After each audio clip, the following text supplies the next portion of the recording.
জ্ঞান দিতে হবে না। আজকের থেকে আমার সাবজেক্ট আমি পড়াবো, আপনার সাবজেক্ট আপনি পড়াবেন। আচ্ছা ঠিক আছে, সরি, ভুল হয়ে গেছে, মাফ চাইতেছি।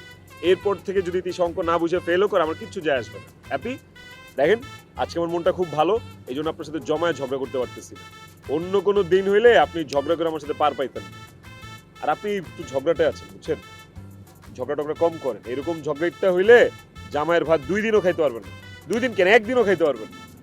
জামাই লাথি দিয়া বাইর করে দিবে, সংসার তেনা তেনা হয়ে যাবে, বুঝেন নাই? আপনাকে নিয়ে আমার এখন খুব টেনশন হইতেছে। আপনার ফিউচার কি আসলে? আপনার এত টেনশন করতে হবে না, আমাকে নিয়ে টেনশন করার বহুত মানুষ আছে। আমার জামাই আমাকে মারবে, কাটবে, ধরবে না, কি করবে সেটা একান্তই আমাদের পার্সোনাল ব্যাপার। আপনাকে এর মধ্যে ইন্টারফেয়ার করতে হবে না।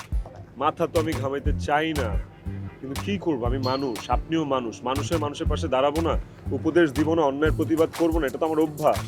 না না না, এটা ভুল আছে, এটা অভ্যাস না, এটাকে বলে বদ অভ্যাস। মানে সুন্দরী মেয়ে দেখলে একটু তার সাথে কথা বলতে হবে, কিছু একটা বের করতে হবে, হ্যাঁ, তার সাথে একটু মিষ্টি মিষ্টি কথা বলতে হবে, আর ঝগড়া করতে হবে, এগুলো হচ্ছে বদ অভ্যাস।